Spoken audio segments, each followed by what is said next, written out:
प्रेम से बोलिए जितवाहन बाबा की जय, जित्या माई की जय। हर हर महादेव।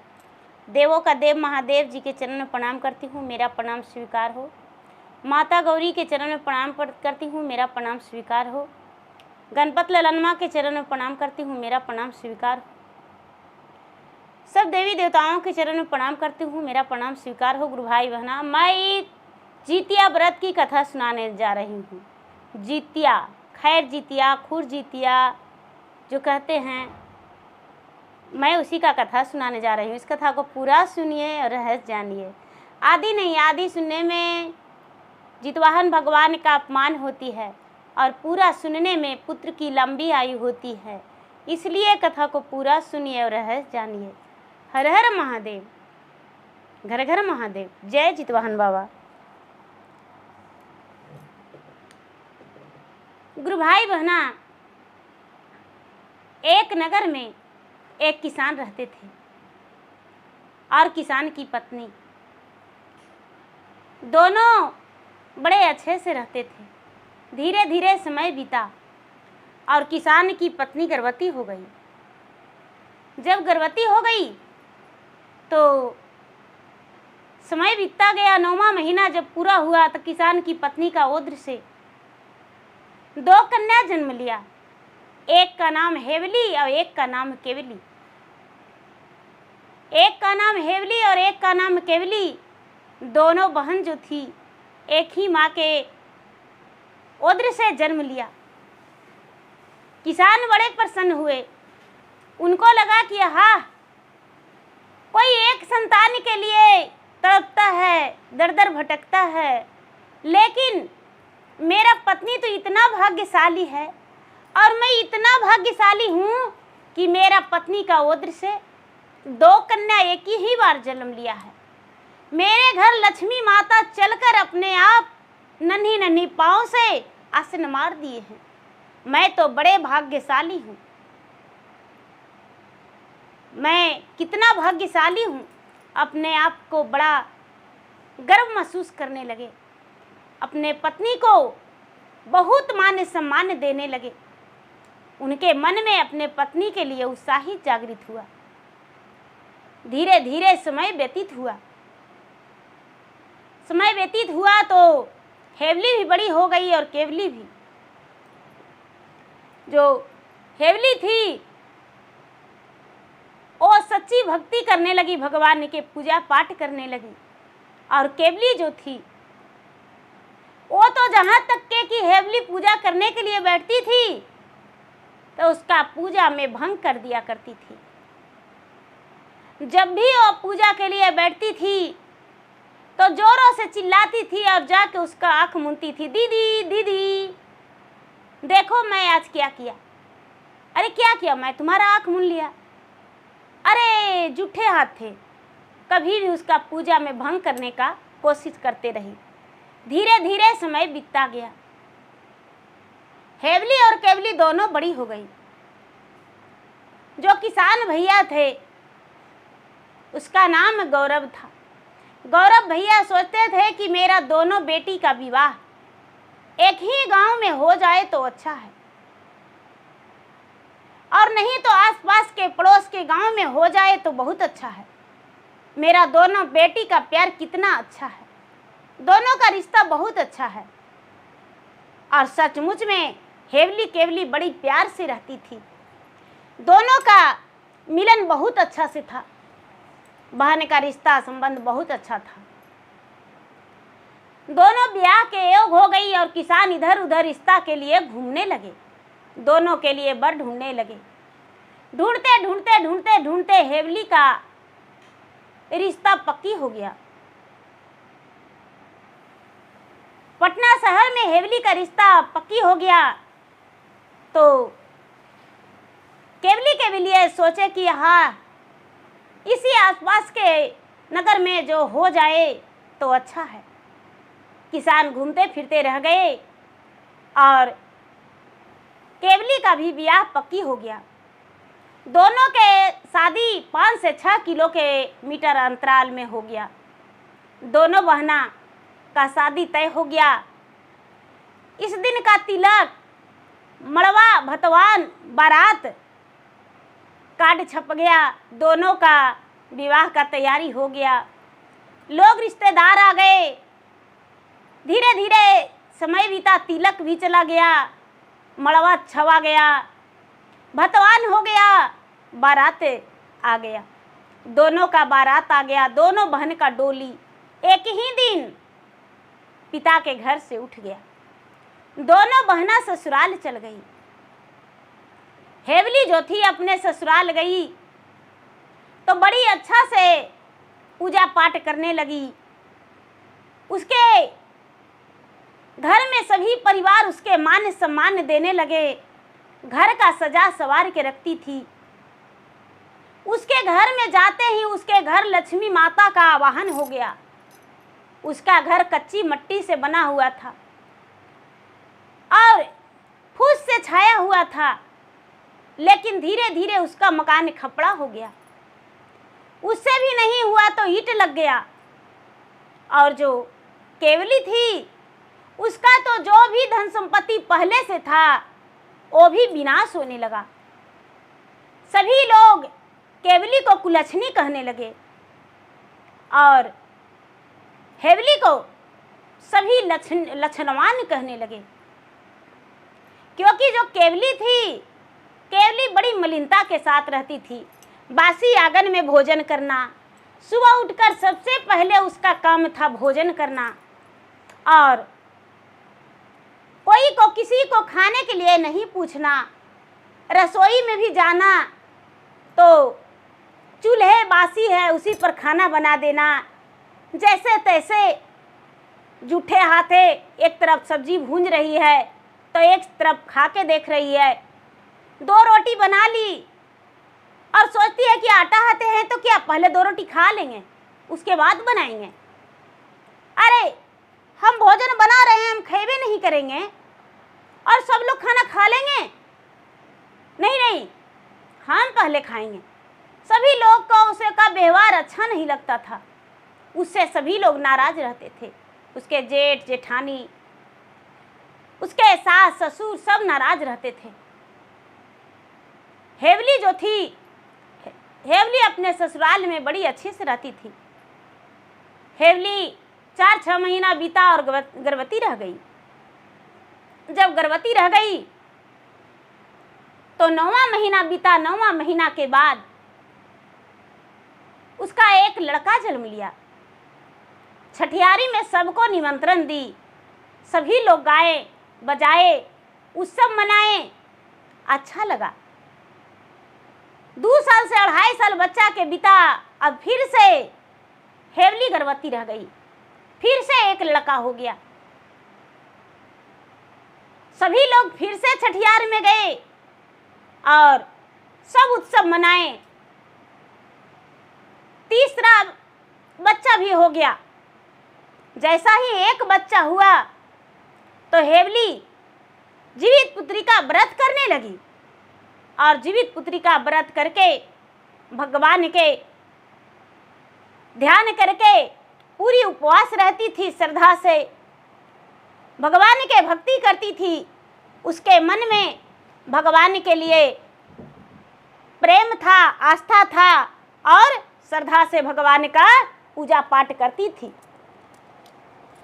धीरे धीरे समय बीता। जितिया का दिन आया। जो हेवली थी, हेवली का तो 3 संतान हो गया, लेकिन केवली का एक को संतान नहीं हुआ। अब केवली को सब लोग बांझी कहने लगे। सभी गांव का एक ही नियम है दीदी, सारा लोग के बात वही है। साल 2 साल 4 साल 5 साल बच्चा नहीं हुआ तो अनेक प्रकार का उसका नाम उठ जाता है। कहने वाले तो सालों 2 साल में कहने लगते हैं। सबसे ज्यादा तो घर से ही उसका नाम उच्चारण हो जाता है, बाहर वाले तो दूर के हो गए। तो जो केवली है, केवली के बड़ा उद्वास लोग करने लगे कि अरे इसको पहुंचा दो। उसका बहन है, उसका 3 गो बेटा हो गया। छठियारी में गए, कितना अच्छा लगा। 3 बेटा कितना सुंदर सुंदर है। और ये मंझिनिया के रख के क्या करेंगे? अगर जो एगो हमको घर में गाय रहेगी तो दूध भी देगी, 2 चोता गोबर भी देगी, लेकिन ये बंझिनिया रह के क्या करेगी? ना तो घर के काम करती है सही से, न तो कोई और काम इसे आता है। बेटा के दूसरा विवाह कर देंगे और दूसरा बहू ले आएंगे, इसको मायका पहुंचा देंगे। जब हेवली के नाम केवली के सामने कहते थे तब केवली को लगता था कि अच्छा, बड़ा उसको पर सब गर्व करते हैं। कोई बात नहीं, अपने बहन के यहाँ गई, यही आसीन के महीना में पितरपक्ष चल रहा था। नहाई खाई से 2 दिन पहले अपने बहन के घर गई और कहती है बहन के कि ए दीदी, तुम मेरे घर चलो और मेरे घर जीवित पुत्री का व्रत करना। हेवली कहती है कि नहीं बहन, हम तुम्हारे घर जाके जीवित पुत्री का व्रत नहीं कर सकते हैं। तुम्हारे घर जाके काहे करेंगे? मेरा घर नहीं है, मेरा घर 3 बच्चा है। नहीं दीदी, तुम अपना बच्चा के भी मेरे घर लेकर चलो और मेरे घर ही व्रत करना। मेरे जो पति हैं आदेश दिए हैं कि उसको ले आना और यही वो व्रत करेंगे और तुम भी साथ में करना। जो हेवली है, हेवली कहती है कि बहन तुम मेरे घर रह जाओ और मेरे घर व्रत करो। कहती है कि नहीं बहन मेरे घर चलो। बहुत जिद की, लेकिन हेवली सोची कि बहन है, चलो क्या करेंगे, इतना चाहत में वो कह रही है तो जाना पड़ेगा। फिर उसका बच्चे बोलता है कि नहीं माँ, मौसी के घर हम नहीं जा सकते हैं। उसका घर क्यों जाएंगे? उसका घर जाने से क्या फायदा? व्रत करना है तो यहाँ करो और नहीं तो मौसी के घर नहीं जाएंगे, क्योंकि मौसी जो है निसंतान है, इनका तो कोई बच्चे नहीं है तो किसका साथ खेलेंगे। केवली का बड़ा दुख लगा। कहती है अच्छा ऐसा करो बहन, 1 साल बाद हम व्रत करेंगे, हम जितिया व्रत में ही रहेंगे। तुम उपवास रहती हो तो हम तुम्हारा मदद करेंगे, खाना बना देंगे। कहती है कि ठीक है बहन, रह जाओ। जीवित पुत्री का व्रत में अपने बहन के घर रह गई। जो बहन थी, बहन के सारे गांव का लोग पूरा मान सम्मान दिया करते थे। जो हेवली थी, हेवली पूरे गांव में सबसे मिलजुल के रहती थी और सब लोग उसका गुणगान गाया करते थे। उपवास के दिन सवेरा हुआ, सवेरा होते ही उसको बुलाकर लेकर चले गए गांव वाले। अरे इस बार तो आपकी बहन है, घर के रसोई वो बना देंगे, चलिए आप मेरे साथ चलिए और हम कथा सुनेंगे आपसे। सभी लोग उसको लेकर चले गए। धीरे धीरे 12 बज गया, पूजा का समय होने वाला था। सोचती है हेवली की चलो इस बार तो मेरा बहन आ गई है तो बड़ा खुशी का बात है। 12-1 बज गया तो हेवली घर आई और घर से पूजा का सामग्री और कपड़ा लेकर चली गई नदी के अरार पर। अब बहन क्या करती है देखिए, बहन कहती है कि अच्छा बड़ा तू जीवित पुत्री का व्रत करती हो तो देखना तुम, हम तुम्हारा बच्चे को किस हाल करते हैं और कैसे तुम्हारा बच्चा जीवित रहता है। गुरु भाई बहना, देखिए एक बहन दूसरे बहन के लिए कितना शैतान बन गई, कितना कसाई बन गई, कितना निर्दयी बन गई। बड़ा बच्चा को सबसे पहले हाथ पांव बांध देती है, बांध के और घर में बंद कर देती है। दूसरा बच्चा के भी बांध देती है। तीसरा तो छोटा था, कहती है कि देखो अब क्या करते हैं। वो तो दिन भर निश्चित से थी कि हमको बहन मेरे घर आई है मेरे बच्चा को रक्षा करने के लिए। एक बच्चा के छोटा वाला के बड़ा के सामने गर्दन पर तेगा चला दी तो जो बड़ा है वो कहता है कि नाही ओ में जनलू मौसी बबुआ के दरा दिया रे बबुआ के दर दिया हो, कितना तू बनलू रकसी नियरे की।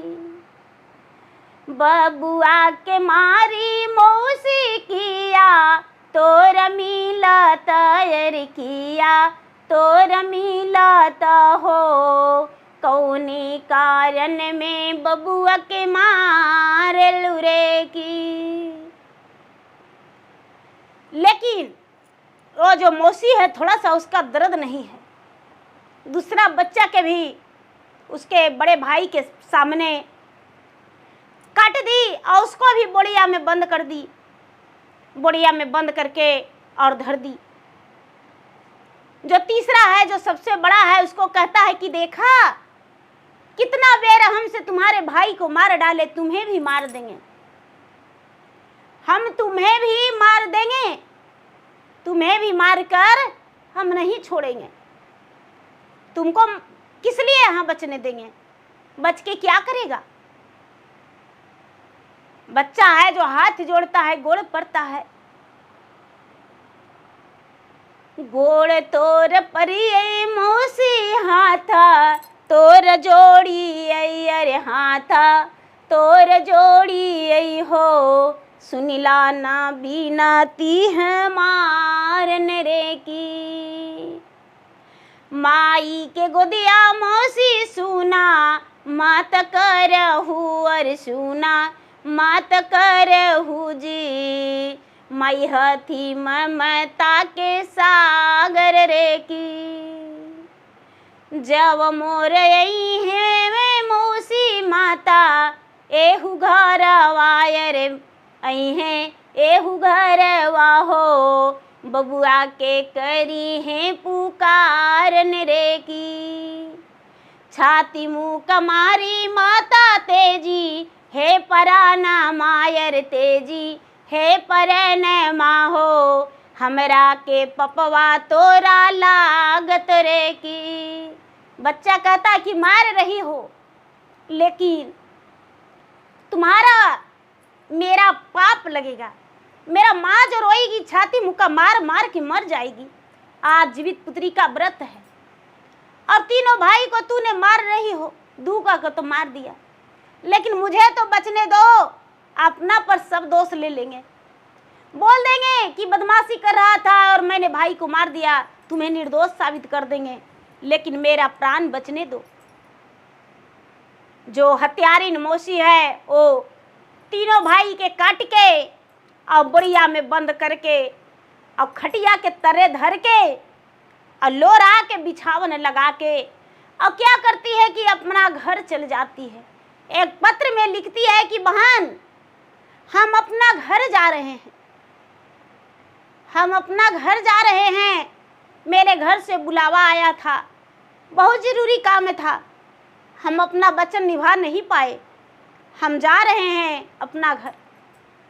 बेचारी केवली तो चल गई अपना घर, लेकिन हेवली आती है भगवान जितवाहन के पूजा करके, नदी में स्नान करके पूजा पाठ करके सबको कहानी सुना के, कम से कम सैकड़ों लोग को कहानी जितवाहन भगवान का सुनाई। सभी लोग उसे धन्यवाद किए, उसके पुत्र की रक्षा के लिए सब लोग आशीर्वाद दिए। बहन जी आप कितनी अच्छी अच्छी कहानी सुनाते हैं। जैसे पितरपक्ष चल रहा है तो कुछ लोग लाइव में मुझसे भी कथा सुनना चाहते हैं, मैं भी सुनाती हूँ। और उस दिन तो कहना नहीं, हम उपवास भी रहते हैं, लेकिन पूरी दिन मुझे वक्त नहीं मिलता है घर आने का। सबके पास में बैठ के बहुत सारे दीदी गांव का बैठ जाते हैं और कथा सुनते हैं और मैं सुनाती हूँ सबको। सब लोग बूढ़ी बुजुर्ग जो हैं वो धन्यवाद करते हैं, अच्छे कहते हैं, और मैं कथा कहानी सुनाती हूँ। सब लोग बहुत अच्छे कहते हैं। सब लोग के साथ हमको भी बहुत अच्छा लगता है। तो दीदी जो बेचारी हेवली है वो आई और आके और पूजा पाठ करके और कहती है कि अरे मेरा घर में तो दरवाज़ा लगा हुआ है, मेरा बहन कहाँ गई, मेरा बबुआ कहाँ गया, मेरा बहन कहाँ गई, मेरा बबुआ कहाँ गया। घर में आया, केवाड़ी खोल के अंदर घुसा तो देखती है कि बहन भी नहीं है। आंगन में एक पत्र छोड़ा है। पत्र में लिखा हुआ है कि मेरा इंतजार मत करना, मैं घर जा रही हूं। तो मेरे बच्चा को क्यों लेकर चली गई। उसके पति जो है शाम के ड्यूटी करके आए। कहती है कि ए जी थोड़ा साइकिल उठाइए ना, जाइए ना मेरे बहन के घर। बबुआ के बिना हम कैसे उपवास व्रत करेंगे, बबुआ के बिना व्रत तोड़ेंगे और बबुआ के जितवाहन नहीं पहनाएंगे, प्रसादी नहीं देंगे तो हम व्रत खोल सकते हैं। जाइए ना, बबुआ के लेके आइए। जब उसके पति उसके बहन के घर जाते हैं तो वो तो कहती है कि नहीं नहीं, आपके बच्चे को लेकर हम नहीं आए, आपके बच्चे तो मुझे घर से निकाल दिया है। बच्चे कहता है कि ऐ तुम यहाँ बैठ के खाने आई हो, निसंतान कहीं की, बांझन कहीं की, मेरे घर से चले जाओ। तो मैं आपके घर से आ गई हूँ। आपके बच्चे का ताना मुझसे बर्दाश्त नहीं हुआ।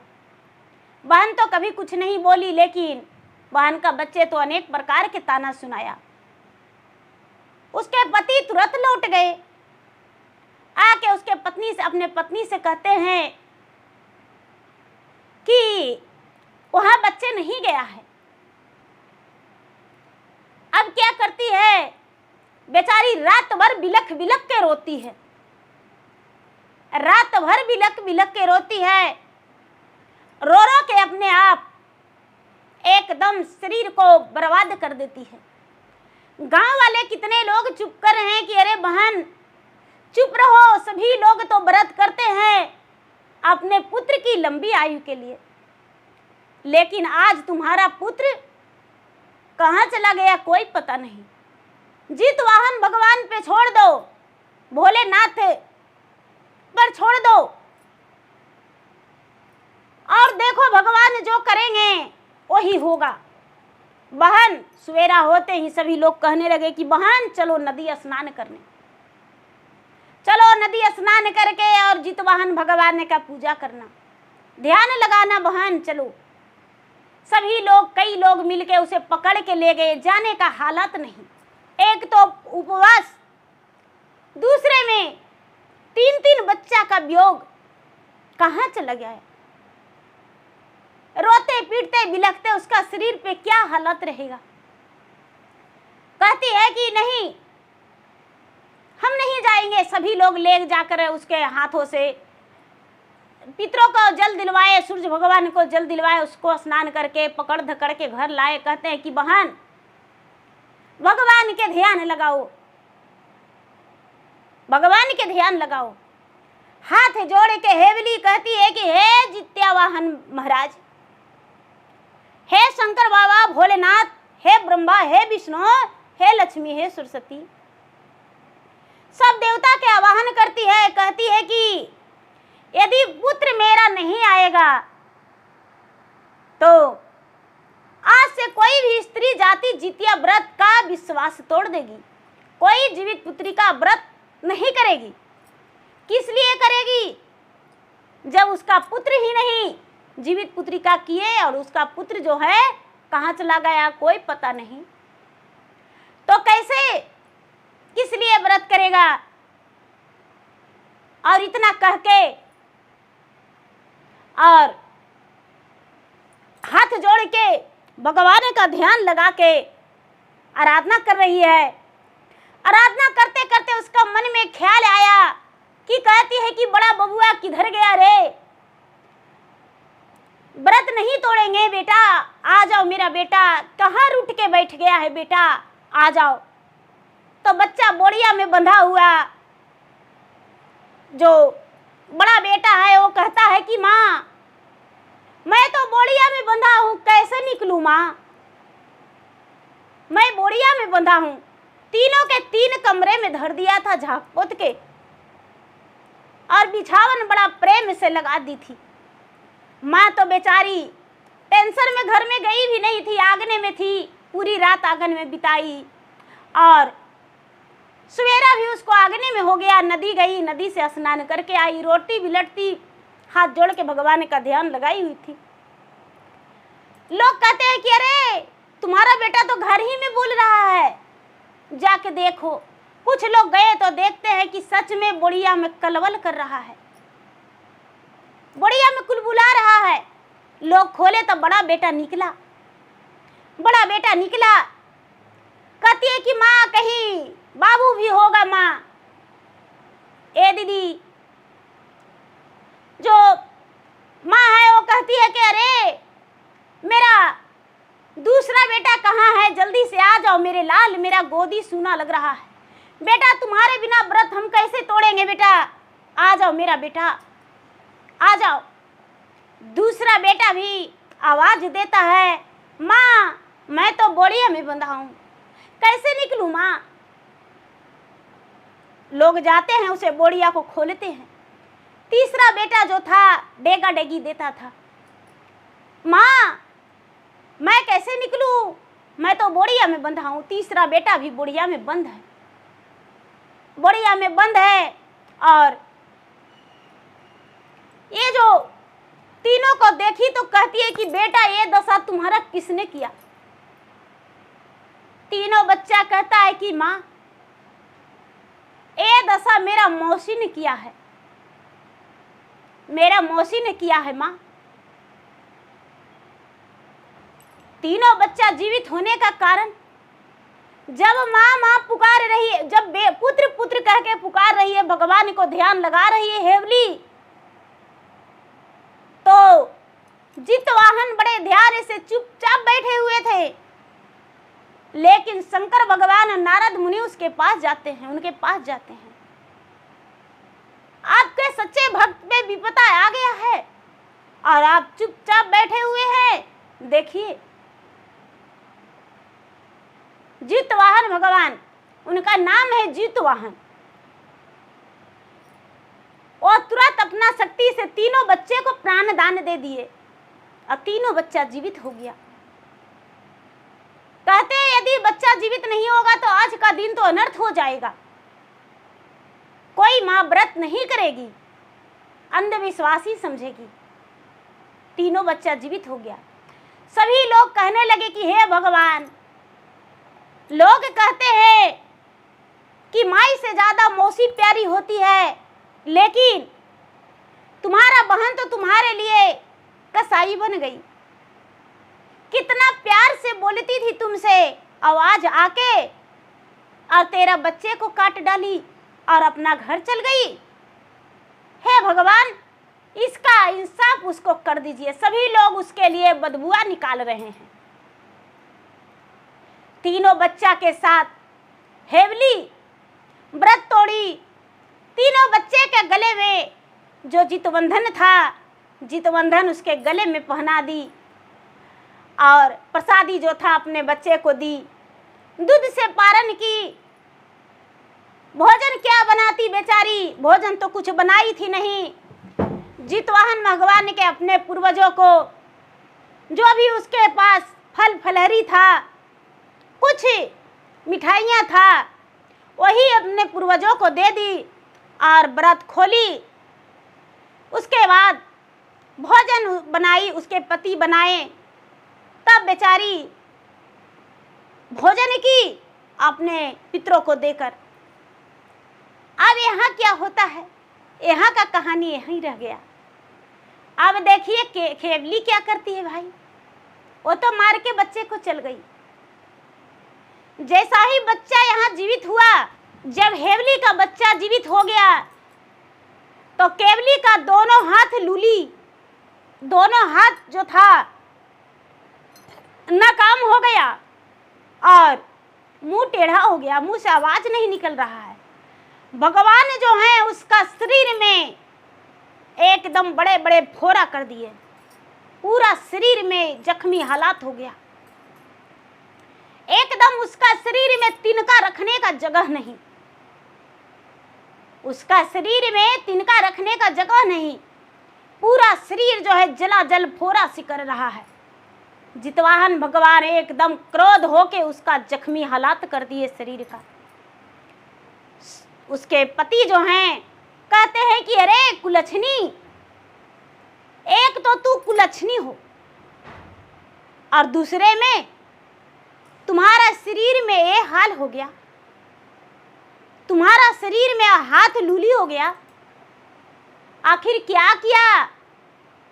तुम्हारे बहन का पति आए थे अपने बच्चे को खोजने, कहीं तू बच्चे को तो नहीं मार के आ गई हो?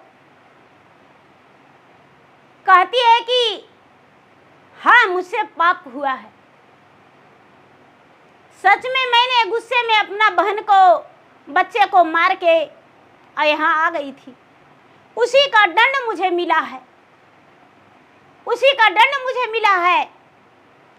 आज मैं, भगवान मेरा नेत्र तो छोड़ दिए, मुंह से आवाज जो है नहीं निकल रहा है सही से, हाथ तो मेरा लूली हो गया, सारा शरीर जख्मी हो गया, यानी कोढ़ हो गया। अपना पति से रिकटती है कि हे स्वामीनाथ, हम जैसा करने किए वैसा भुगत लिए, लेकिन बहन के पास मुझे ले चलिए, क्षमा मांगेंगे बहन के पास जाकर। उसके पति कहते हैं कि किस मुझ से तुम्हारे पति बहन के पास जाएंगे कि मेरा पत्नी आपका बच्चे का काट दी थी, क्षमा कर दीजिए, हम तुम्हारे बहन के सामने जाने वाले से नहीं है। जो हेवली है वो रिकटने लगी, लेकिन उसके पति नहीं लेकर गए। अब तो उसका चलने फिरने से भी असमर्थ थी।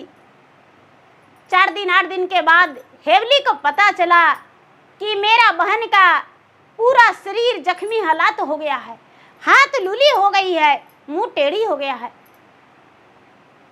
जो हेवली है वो सारी लोग से बताई कि मेरा बहन का इस हालात हो गया है, मेरा बहन को भगवान सजा दे दी है। हेवली किसी से कुछ नहीं बोली, लोग से बताई, सब लोग बोले कि बहन जैसा वो किया वैसा पाया। केवली है, केवली अपने बहन के घर किसी साधन करके और आई और बहन से कहती है कि बहन मुझे क्षमा कर दो, मुझे क्षमा कर दो, हम तुम्हारा दुश्मन बन के तुम्हारा संतान को काट डाले, लेकिन फिर भी तुम्हारा पुत्र जीवित हो गया। आखिर तू कौन सा व्रत करती हो जो तुम्हारा पुत्र जीवित हो गया और मेरा तो एक संतान भी भाग में नहीं, जहाँ तक के कि मेरा शरीर भी एकदम नाकाम हो गया। कहती है कि देखो बहन, जो भाग्य में रहता है वही होता है, जो जैसा करता है वैसा पाता है। हम भगवान के ध्यान लगा के हाथ जोड़ के आंख मूंद के बैठते थे पूजा पर, तो तुम क्या करती थी? मेरा आंख मूंदती थी और मेरा पूजा भंग करती थी, लेकिन पूजा मेरा भंग नहीं होता था। बच्चे से तुम मुझ पे ऐसा करते रहती थी, लेकिन मेरा भगवान पूजा स्वीकारते थे। आज मेरा बच्चे का काट डाली, लेकिन मेरा बच्चा जीवित हो गया। तुम्हारा मन जो है कपटी है, मन के मंदिर के धोके भगवान के ध्यान करो, तुम्हारा पाप कटेगा। इसके अलावा तुम्हारे पास कोई उपाय नहीं है, जाओ मेरे घर से। जो हेवली है अपने बहन को डांट दी और बोली कि तू अपने घर जाओ। केवली जैसे गई थी वैसा ही साधन करके लौट गई अपना घर। कहते हैं कि धोबी का कुत्ता न घर के न घाट के रहता है, उसी तरह न वो घर के रही, न घाट के रही, न मैका के रही, न ससुराल के रही। सभी लोग से ओ एकदम दूर हो गई नजर से, उसको अपना नजरिया से कोई भी देखना नहीं चाहते थे। केवली धीरे धीरे उसका शरीर में कीड़े मकोड़े हो गए, रट भिनट के उसका प्राण चल गई। लेकिन हेवली जो थी, हेवली अपने 3 बच्चे के साथ सुखी जीवन बिताई। समय आने पर तीनों बच्चे बड़े बड़े हो गए, तीनों का ब्याह हो गया, बहू आ गई। हेवली का पोता पोती से घर भर गया और पूरा गांव वाले उसका गुणगान करते रहे। हेवली केवली की कहानी बन गया। तो गुरु भाई बहना, मेरा वीडियो अच्छा लगे तो मेरा वीडियो का लाइक करें, शेयर करें। चैनल पर यदि नए हैं तो चैनल का सब्सक्राइब करें, बेल आइकन घंटी को दबाएं, जो कि मेरा वीडियो का नोटिफिकेशन सबसे पहले आपके पास जाए, आप मेरा वीडियो सुन सके। कमेंट बॉक्स में जय जितवाहन बाबा, हर हर महादेव जरूर लिखें। धन्यवाद।